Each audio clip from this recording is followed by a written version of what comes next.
Ventana, panel, diapositiva 1. Hacer una tesis. Hacer una tesis no es armar teorías de tal forma que se orienten a la variable, o como se dice, que se disponga de teoría de la variable X, causa, y de la variable Y, efecto, apiladas como ladrillos una a continuación de otras, sin el concreto respectivo y más aún sin responder a un diseño articulado por fuerzas interactuantes.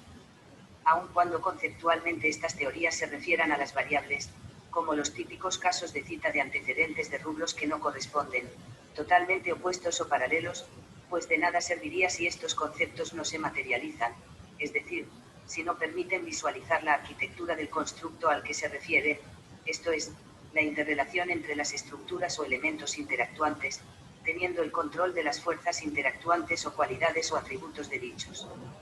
elementos.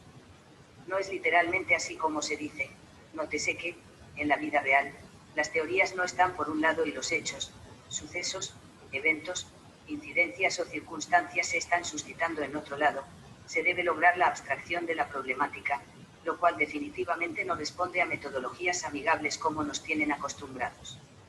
Usted, señor tesista, tómese la molestia por un momento, que será de gran beneficio en el proceso de su formación profesional, y observe la vida real. Se dará cuenta que la teoría no existe, lo que existe es la realidad. La teoría no es más que la capacidad para visualizar la forma sistemática en la que interactúan los elementos de la realidad, y por ende, comprender por qué se producen los hechos, sucesos, eventos, etc.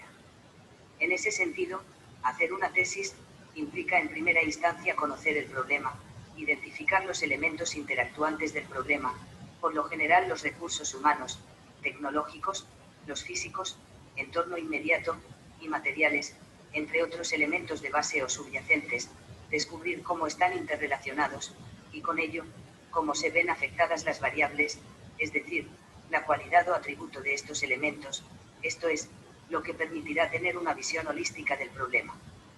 Partiendo desde el análisis de la variable efecto, definida por los síntomas o consecuencias que se están suscitando, como punto de enfoque para adentrarse hacia las causas y subcausas, lo que finalmente se constituye en la teoría o explicación del problema.